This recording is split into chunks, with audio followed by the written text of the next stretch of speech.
Mina, what's the atmosphere like there? Do you sense some excited levels that, everyone's getting ready to see Ronaldo make his home debut? I think, well, right now I'm standing in the middle of a piazza where there is a huge advertisement, dedicated to the beauty that is Ronaldo and how brilliant he is as a footballer, listing all his achievements, and it's by Nike, and it's in the middle of the piazza. Everyone's coming here to take pictures of it. Everyone's walking around with a Cristiano Ronaldo t-shirt. But what really struck me are the number of tourists that have come and traveled long distances to see him play. There are so many Americans here that we've spoken to, and the restaurant was full of them, all excited, all ready with all their technical gear and all their cameras. People have come in from Spain, from Madrid, to watch the greatest player, as they like to dub him. So it's very exciting to see him finally grace Turin and finally make his home debut. Well, we know that Massimiliano Allegri also had a presser today. What were some of the biggest takeaways that you got from that presser? What did he have to say that was of note? Well, it's interesting because you said this is not going to be an easy match, and you brought it up. This isn't Chievo Verona. And Allegri was really keen to point out that this is going to be a tough match because we know Simone Inzaghi knows how to play against Juventus. We saw them beat Juve in their stadium last year. Obviously, at the time, it was 2-1. Ciro Immobile doing some spectacular stuff. They also lifted the Supercoppa and defeated Juventus then. So what Allegri is so keen to point out is that this isn't going to be an easy match. No one's going to hand us anything just because we have the best player and a really good squad. More importantly, he was asked over and over again, how do we get the best out of Ronaldo? And really, what's the formation that you're going to play? Because as we saw against Verona, maybe he was a little bit better when he was wide left. And he said, it really doesn't matter what I decide to do, whether it's 2 midfielders or 3, whether I go with a 4-2-3-1 or a 4-3-3. What matters is the fluidity and the chemistry. And the more that Ronaldo plays with his teammates, the more that we'll see the best of him, the very best of him, and see him score goals. But all I care about right now is just getting through this first hurdle. And then when we start playing a game every 3 days, then hopefully we'll gel together and you'll see the best version of us. So that's one thing. More importantly, he also discussed Bonucci and what he thinks there's going to be, because that's another home debut as well for the prodigal son who's going to come back, and whether or not there's going to be booze there. All right, Mina, with that said, also, how do you expect them to line up then for that game against Lazio? Well, this is what's really interesting. I think that based on what happened against Chievo Verona, they should probably go for a 4-3-3 to add more balance. But I think that for the moment that Allegri will start with a 4-2-3-1, starting with Dybala just behind Ronaldo and Douglas Costa and Juan Cuadrado out wide. I would say that it would be probably Pjanic and Khedira in the middle of the park and Bonucci, Chiellini in the middle as well, with Sandro and Cancelo as the fullbacks. But honestly, there is a chance where Blaise Matuidi will come in and sort of just to shore up that midfield, offer a little bit of energy, and then perhaps that will mean the change in formation with Mandzukic always coming in to make it a 4-3-3.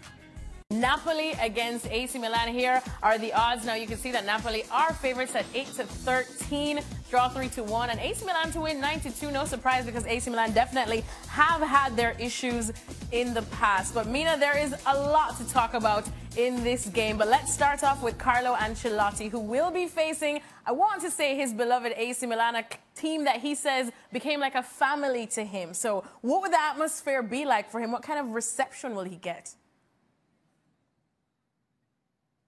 Oh, it's going to be fantastic. We all know how successful he was, both as a player winning the European Cup, as well as obviously as a coach, having left the side in 2009. They've really never recovered from him leaving. They did well, obviously, under Allegri, but after that, it's been very tough for Milan.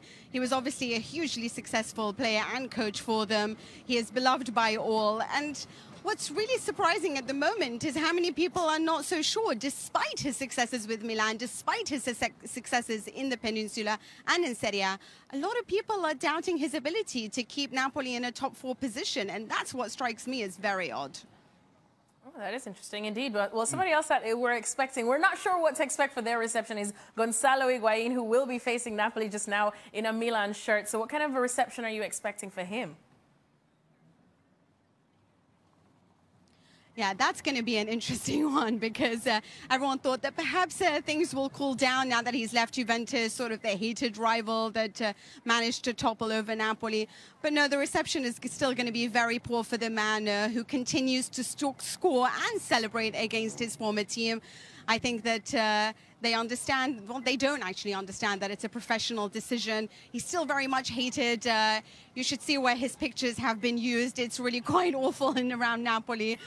He's very much used to promote negative things around the city, which we won't go into further detail, but it will be very hostile. And but that, we can't say the same for Pepe Reina. I think everyone will be really happy to see Pepe Reina again, but for Higuain, it's going to be booze all round. Ooh, and I think that's something that Gonzalo Higuain might be used to at this point in his career. Gentlemen, how successful do you see Higuain being now at his new club? I think Higuain continues to show that he's an incredible goal scorer, and that doesn't change. This is a Milan team not built around him in the same way that Juventus was, but still, he'll get the goals. Right now on defence as to whether it'll be enough to see AC Milan back in the top four. Do you think it's enough? I'm on the fence. Shaka, come off of the fence for a change. You're always on the fence. Don't do the fence here. No, I'm on the fence. Give me another couple of weeks. This is why we pay Shaka the big bucks. Stevie, what about you? I'm not sitting on any fence. I'm going to say that Milan will not get in the top four. Listen, Higuain will score goals because he just has an instinct. It's just natural for him. I just don't think there'll be enough of them to put Milan in the top four. I don't get who's going to create these chances for him. Suso, Coutron, Çalhanoğlu.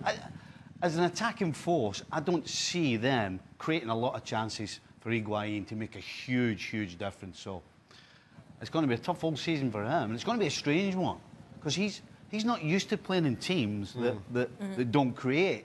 And this is going to be a huge challenge for him, not to get frustrated. Another day, another awkward press conference from Jose Mourinho. Boy, don't we kind of love these gentlemen. First of all, he showed up 30 minutes early for this presser, so a lot of the media missed out on what he had to say. Then he answered 13 questions in a span of 4 minutes and 19 seconds, so he definitely wasn't trying to give anything away. As a matter of fact, this is about as lengthy as one of his answers got on Manchester United's fixtures. He said, I feel we played well against Leicester and we won. I feel we played bad against Brighton and we lost. I would like to play well and win against Tottenham. All right. Fair enough. All right. Thanks, Jose, for that. Gentlemen, you tried to code Jose Mourinho. What do you make of this? Do you know what? I'm actually going to stick up for Jose Mourinho here. The reason he's in this position that he is because of how miserable he was pre-season, the things he was saying about Pogba. So in a lot of ways, it's his own fault that he's got himself in a position where he's turning up early to make sure he misses half of them for a start. Right?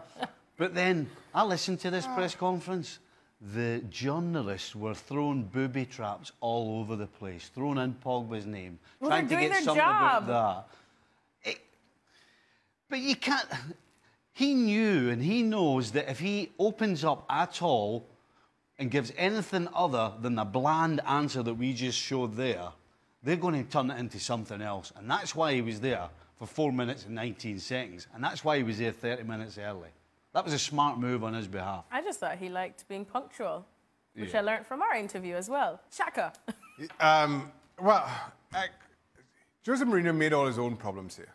Let's be honest. And as much as the press might be throwing these double-edged questions at him, he didn't need a whole lot of prompting a few weeks ago, nor did Paul Pogba, and those stories make headlines. And the surprising thing for me in how we've suddenly found ourselves here with Jose Mourinho is that he has played the press almost better than any manager over the last 6 or 7 years. Yet now somehow it's come full circle, and there's this antagonistic relationship between Jose Mourinho and the media. And as bad as it is now, again, he fed some of the storylines all summer long with some of the sound bites. So, you know, it is what it is. Take your medicine, basically. All right, well, this is, of course, ahead of Manchester United's clash with Tottenham on Monday. If we have a look at some of the odds, even though Shaka Hislop, I think, did choose Manchester United to win on this one, you'll see. No, I didn't. Did I? You did, Shaka Hislop. When? 6-4. Anyways, they are draw 23-10, and Spurs win 21-10. Guys, is this a must-win game for United? Yes. In my mind, it is. Given the disappointment we saw from Manchester United last week, I think they have to respond and respond well. The trouble is, this is a very good Spurs team. I think it's a must not lose. I think if they get something from it, then he'll be fine. But Like a draw at home, do you think that would help much? well, it's Tottenham. You know, Tottenham are a good side. Tottenham will finish in the top 4. But saying that, I do think Man United are going to win. So Bayern starts off with a 3-1 win. I would say that that looks good on paper. Stevie, you were watching this game and you weren't really impressed. No, I wasn't impressed. You know, I expected Bayern to win the game. They got the job done, and on paper, yes, 3-1. Start of the season looks good, but I've got to say, I wasn't impressed with the way they went about it. That pace that certainly the Bayern under Pep Guardiola has gone. You know, it's kind of slumbering. You've got Javi Martinez in the middle, who's not the quickest thing on 2 legs. They've got no pace at the back with Boateng and Schürrle. So I wasn't impressed. I wasn't surprised with the result, but I was not impressed with the performance. Zlatan Ibrahimovic had some interesting things to say on soccer here in the USA. He says, I need to see changes to the rules. Make the sport big, like basketball, like the baseball, like the NFL, because soccer is the biggest sport in the world, and I feel here it is strangled because there are too many rules. They are not making it big like it can be. It can be a competition for the other sports. What do you guys think of his comments, guys? I can only assume that Zlatan is talking about the pay structure here in the US and the rules around that and the transfer system, etc. But as much as I understand and I sympathize with what Zlatan is saying, you have to kind of remember the history of this sport. And it's the failure of the NASL back in the 70s and the early 80s, and why Major League Soccer took a more cautious approach and continues to take a cautious approach. Let's keep in mind as well that as a sport, it does not generate the kind of TV audiences and thus TV revenues that the other sports that he mentions does. So you're asking a lot for a league that is still not standing on its own feet to all of a sudden kind of blow up the transfer and wage structure rules. I think that's flirting with a danger that we saw 20 years ago. Stevie, what about you? What do you think? Do you think the rules are strangling the No, football scene here? Is that how you feel? No. I feel like it's been booming more. Not at all, absolutely. Listen, I coached in this league for 10 years, and I can assure you, there was a million of the rules that I could never get my head around either. So, if you look at where MLS is today, from when I started, MLS have done a fantastic job. You know, he's thrown in all these other sports. They've all got salary caps.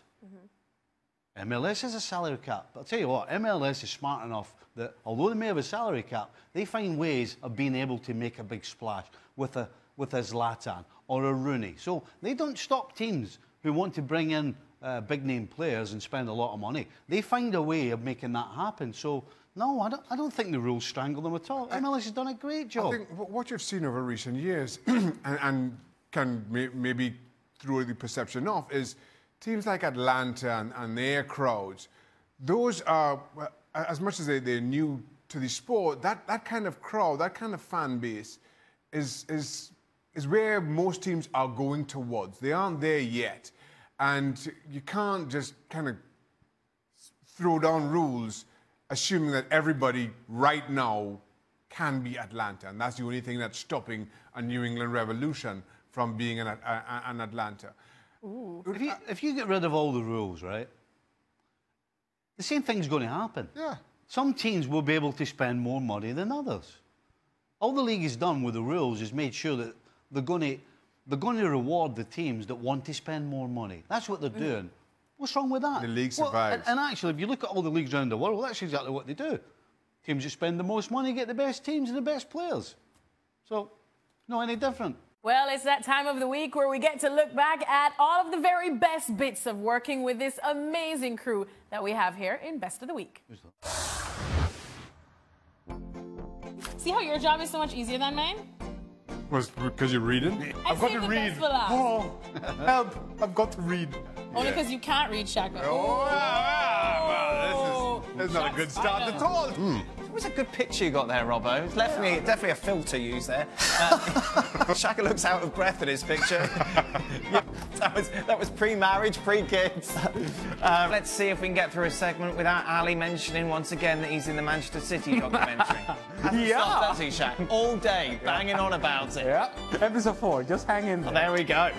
I was just thinking, right? Okay. Oh, here we go. All right. No. Here we go. Get comfortable. I think most people with an ounce of common sense would put their money on Salah over Firmino and Mane. So not Shaka then? Probably not. I'm out of this extra time. I have nothing to say ever again. How's your hairline, Sid? You've got quite fine hair, don't you?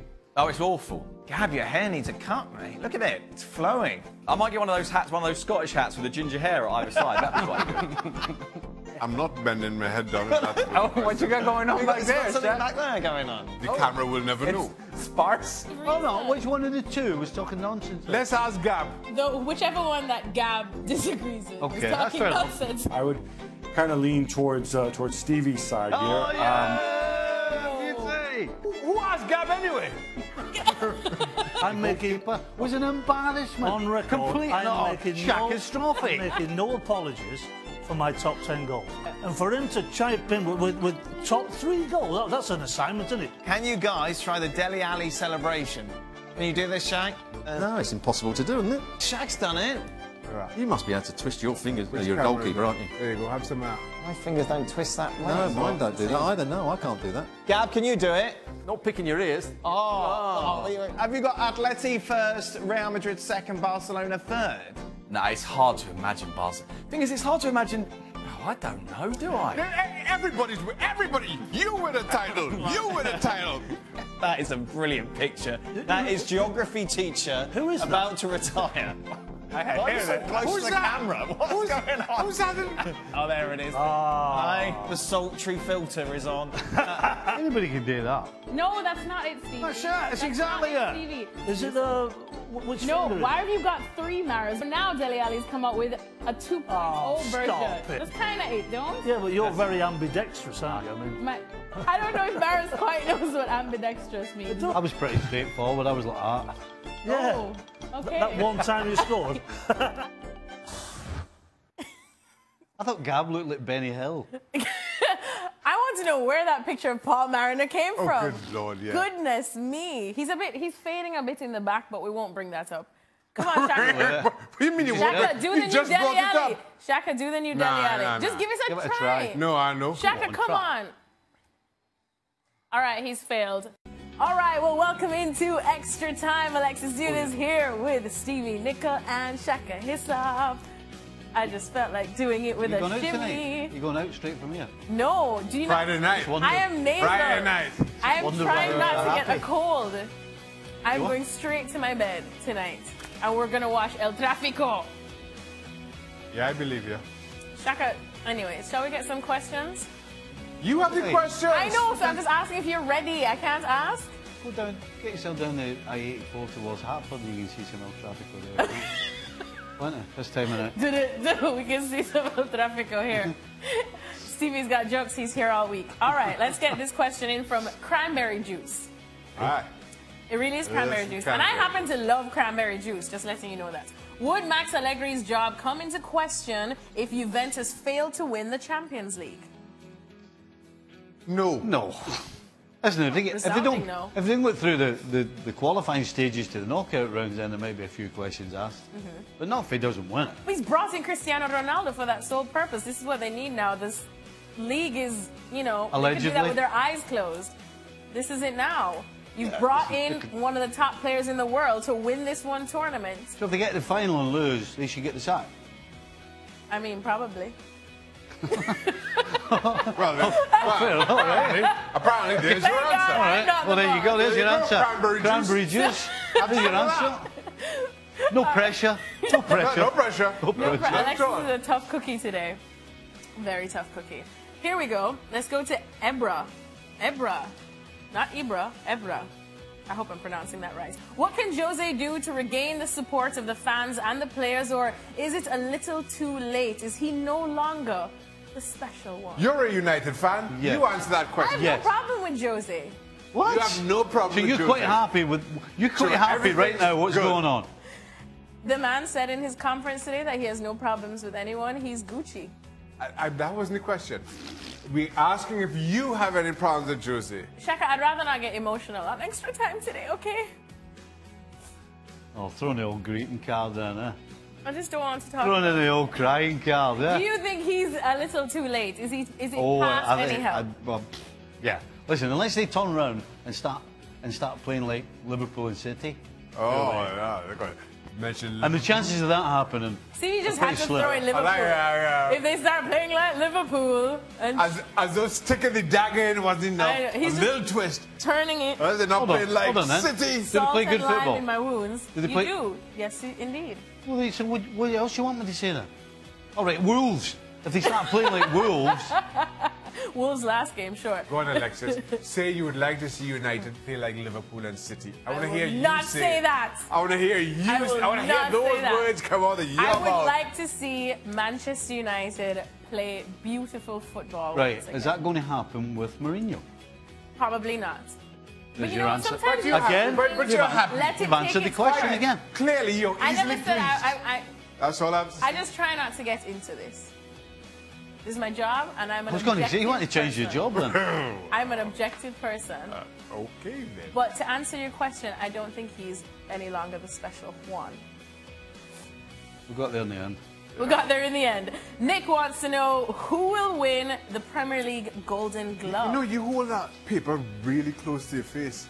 Shut up, because it is printed in light font.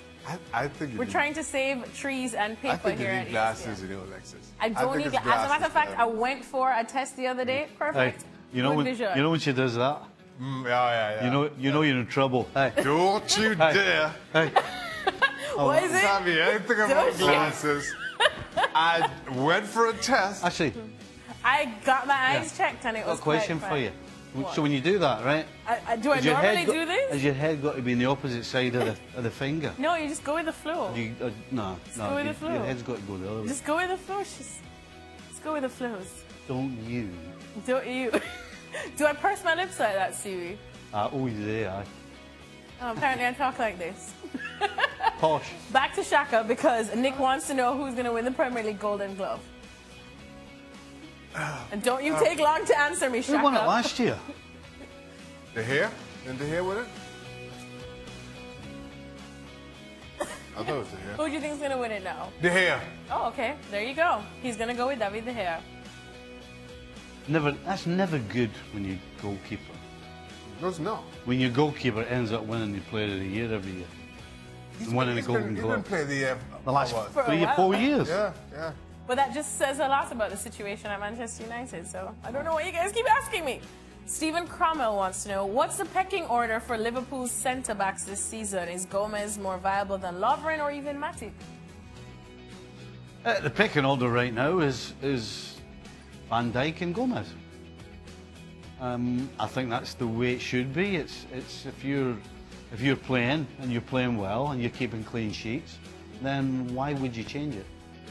So right now things are good. So being broke, don't fix it. You notice how Stevie never jokes when he's talking about Liverpool? No, you see, he goes into like serious mode. He could He tell can't jokes, even but joke. everybody else. But from the time you said Liverpool, well, It's just like, I just think the pecking order. well, you know, I think pecking all right, order I is, can't do a Scottish No, I accent. was Van Dijk giving and respect. Gomez. I was giving respect to Stephen Cromwell. answering no, what he So said. everybody I'm just else's saying, question don't I'm just deserve any saying, respect. in general, it doesn't matter whether it's Stephen Cromwell or anybody else, cranberry juice, whoever, jokes. I know, poor Nick's question. Stevie just flew past Nick's question and started analyzing Yeah. my finger movements. But you mentioned Liverpool. But then it's like, Well, the pecking order. I dare say that Liverpool, the pecking order on Liverpool is. That's just a casual observation on my part. Thank you for that casual observation. On my You're part. welcome. You're welcome. Look at him, he's even sitting up like a good boy just because we're talking about Liverpool. No, I'm a good boy. The pecking order. You're not a good boy if you've seen this enough to know that when a woman does this, you're in trouble. Oh, I know the signs. Oh, okay, on that note. My missus. Shaka, To you be don't know fair, what this is. to be fair, Shut. you only need to see it once. Got a You're- question. Your missus got the stare. Oh, yeah. Aye. Oh, yeah. What's the stare? Yeah. Oh, Look I at can't, I that. can't do it. I just, whenever you No. say it, you know to keep out the road. My kids laugh a bit. I tried to give them the old, like, you can't even do it right. But You mommy can't does even do it. it. Yeah. Mummy Bear does it right. Yeah, I'm like, never mind. I'll just go upstairs. I'll just go upstairs. Have you got one? Have I got a look of death? Oh, aye. I You don't must know. have. I don't get mad at people. No? I'm a very pleasant person. Like you when you talk about Liverpool. All right. On that note, we're going to continue to be pleasant off camera now. I thought you were going to watch the traffic. I am going to watch El Tráfico tonight All right. on ESPN. Make sure to catch it. Shaka will be setting his What TV time? to What time's record it. kick-off? 10. I might watch that 45. myself. Past my bedtime night. Past my bedtime, Oh, too. I'm watching it. I'm going to bed. You got to get up early to watch some Premier League. I'll tape it then. You'll tape it. All right. In Well, bed. we'll be back tomorrow. Stevie and I will be back tomorrow on the Yep. show, right? Shaka, not so much because Shaka's... You giving Oh, me, Shaka will be. you giving me a day off Oh, or so you're what? stuck with this amazing crew Giving me- again. I was about to take that day off like you don't know. I would have been gone. Well, we'll be back. We've got lots to talk about tomorrow, Right. City A. Come on, we're going to miss the kick-off I'm of El ready. Tráfico. I'm waiting for a magical graphic to pop up to tell you to watch ESPN FC. We're available daily on ESPN. Somebody get the Plus. graphic up, will you? Hey! There's one I made it Hey. here. Make sure There's to one watch I made it ESPN here. FC. We are available daily on ESPN Plus.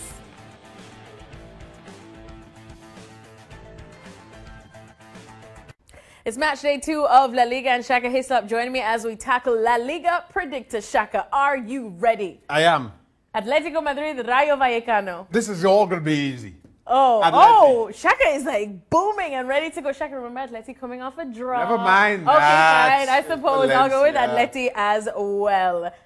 Real Valladolid against Barcelona. I knew it. Business as usual. Business as usual for the Catalan was Giants. Why not? Here's where things can get a little more interesting. Not Mm-hmm. as one-sided, possibly, or at least that's what we're hoping. Espanyol against Valencia. Never mind the draw last week. I'm going Valencia. Wow, I'm glad everyone's tuning in for some cutthroat analysis here. Well, I'm Yes. going with Valencia as well. Let's get this one all the way through. Girona against Real Madrid, and I'm going to go with Los Blancos. Okay, now we get kind of This interesting. is the tricky Here one. we get interesting. This Sevilla, is the tricky one. Villarreal. Who are you going Sevilla travel to Czech Republic in midweek for European action. Villarreal going to draw at home going to lose at home in the opening game. for? Jitters. I expected a whole lot more from them this season. I thought I was disappointed with that result last week. Maybe if they were better last week, I would think that the European trip would have cost Sevilla, but no. Despite that long flight to the Czech Republic, having to come back, this game is on Sunday. I still fancy Sevilla at home because You were you shocked. let me down. You know what, Shaq? I'm going to sit on the fence in this one and go for a draw. I want to go with Sevilla, but I suppose something Yeah, I guess, has to yeah, separate us yeah. since we just breezed through the other ones just like that. There you go. Those are our picks for match day 2 in La Liga. We'll see if Shaka Hislop makes any sense once the results do indeed come out. You can track everything here at ESPN FC. Shaka Hislop joining me as we tackle another edition of Transfer Rata. This one needs absolutely no introduction, Shaka, because we have spoken about it at length. Kylian Mbappe to Real Madrid, hit or miss? I think it makes sense. It'll be a hit. I think we'll be still talking about it next year at this time. So I'll put it down for a miss until then. Until it happens. Rabiot to AC Milan. This makes a lot of sense. Rabiot out of contract, saying he doesn't want to renew. A renewed-looking AC Milan. I think it's a good fit. Okay, well, speaking of fits, what about Milinkovic-Savic to Juventus? I think Lazio will be pushing near the top 4. I don't see this happening until they secure Champions League football at the very least. Again, another one we'll be talking about this time next year.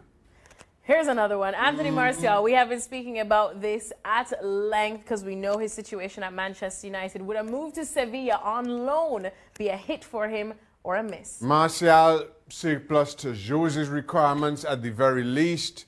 But the trouble is, with the English transfer window already being closed, it's not going to happen now. So I put this down as a miss. I just don't think any English club does any business now, at least until January. We've also been talking about Danny Rose leaving Spurs. Would PSG be a hit or miss for him? Yeah, as much as I just said, no English club doing business till January. This is the exception. I think Rose, given some of his outbursts of last season, I think Spurs would be happy to let him go. Linked with Manchester United, Spurs probably wouldn't want to do business with a rival. I can see Daniel Levy wavering on that one. If PSG can get the price down, makes a whole lot of sense for both clubs and player. All right, thanks so much, Shaka Hislop. 2 hits and 3 misses. We will see if any of these do indeed happen, as Shaka says they do, or don't, right here at ESPN FC. A lot is being made of Arsenal's newest addition, his summer signing that Unai Emery picked up from Bayer Leverkusen, Bernd Leno, and his pushing Petr Cech probably from his regular position as a top goalkeeper there at the Emirates. Shaka Hislop is here with me because you know we got to bring Shaka in whenever we have any goalkeeper talk, Shaka. So just your preference then, if we could just compare the two, what are we getting with both? We already know that we are definitely getting the experience from Petr Cech, but is that enough to have him keep his spot as the #1? Yeah, well, my preference would be for Petr Cech, but I'm desperately biased here, and I'm not sure that that counts, and I don't think that comes into reckoning for Unai Emery. But in all honesty, and as much as you understand the calls for Bernd Leno, given how good he is with his feet, he's still untested in the Premier League. And as many changes as Arsenal are going through right now, both in terms of personnel and in terms of style, there is an argument to be made that you do need some continuity, and you get that in Petr Cech.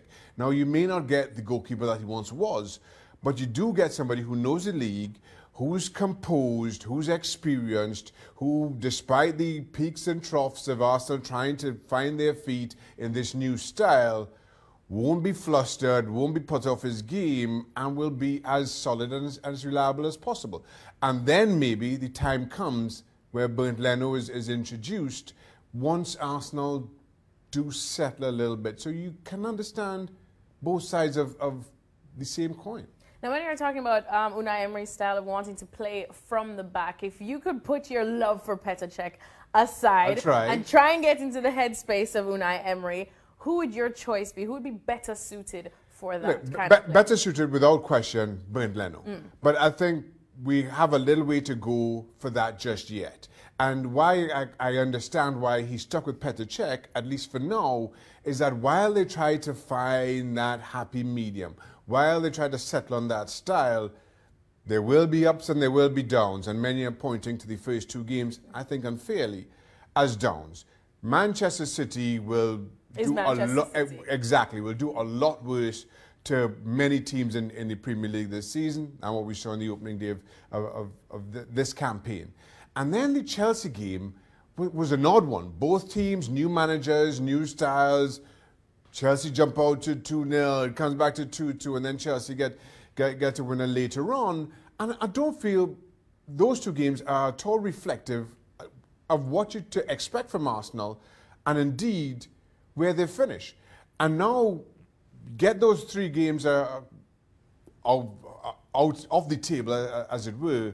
Arsenal now have West Ham, who've started very poorly, Cardiff, who are many favourites to go down, and they're at home to Newcastle, who, if Newcastle of last season is anything to go by, will not be pressing high up the park. So there is an opportunity here, at least in the next 3 games, if not all the way till the end of October. They face Liverpool early in November, to find their rhythm, to find their style, to get used to what Unai Emery is asking for before they settle on who's their long-term goalkeeper. And in finding that long-term goalkeeper and just waiting a little bit, you saw Andre Villas-Boas do exactly the same for Spurs back in 2012 when Hugo Lloris came in and Brad Fiedel kept hold of the shirt while they figured things out, and I don't think anybody questions whether that was the right thing to do. And I think, in fact, that kind of soft introduction has served Pochettino, now Spurs manager, all the better as you see Hugo Lloris continue to establish himself not just France's #1 or Spurs' #1, but one of the best in world football. There you have it, Shaka Hislop dropping goalkeeper knowledge on us just casually. Shaka Hissop joining me as we look ahead to some of the action in the Serie this weekend. This game in particular, Napoli AC Milan, that game will be on ESPN Plus at 2:30 p.m. Eastern Time. Make sure to tune in. And Shaka, this is a very, very juicy game for a number of different reasons. Of course, Napoli, they have their man, Carlo Ancelotti, and he's going to be facing AC Milan, a team that he knows inside and out. He says that it's his family, and his heart is pounding for this one. So what are we looking forward to in this one? Well, not only the Ancelotti angle, which I'll get to in a minute. I think this is an AC Milan team that promised a lot. And going into what is effectively the opening game of the campaign after last weekend's game was postponed. Romagnoli will come in for Bonucci. You've got Bakayoko. You've got Higuain. And I think this sets AC Milan up really well in terms of pushing those who've occupied top spots in Serie A for the last couple of seasons, which includes Napoli. That being said, I have to admit, I had some concerns about Ancelotti coming into this Napoli team. Now, given how attack-minded Napoli were last season under Sarri, and given how Ancelotti struggled, in my opinion, in coming into a Bayern team who was similarly attack-minded, and they never, Bayern as a team never really seemed to settle. I had those concerns about Ancelotti, even though it is coming back to Italy and Serie A. But then you look at Napoli and that game last weekend against Lazio, where they came from behind and won 2-1. And I'll be very honest, that scoreline flattered Lazio. And it seems as though this team, these players, despite the new manager coming in, despite maybe the difference in philosophies between Sarri and Ancelotti, they found their form and they've hit the ground running. And as much as this might be sentimental for Ancelotti, you know that come the day, it will be about being professional, and nobody's ever questioned that as a player or as a coach. So that takes a little bit of a side seat for the time being. And without that game last weekend, I just feel that this Napoli team has got too much for Milan. Ancelotti will be pleased with the result, disappointed given his affiliation with AC Milan. And the whole romance about it. But we're not here for the romance. Exactly. And if we think about, Gab Marcotti on our show just said that one thing about Carlo Ancelotti, he thinks he's a multifaceted manager and really can adapt to wherever he goes, especially being back in Italy. So when you look at these two teams now, and with that said, what Gab said, which of these two teams do you see pressing Juventus the most for the Scudetto? Napoli.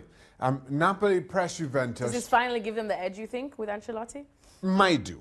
And I say that because, again, given the differences between their previous manager and their current manager, it's a lot to ask for. And keep in mind that Napoli kind of put the Champions League to the side and put European football to the side in the efforts to chase down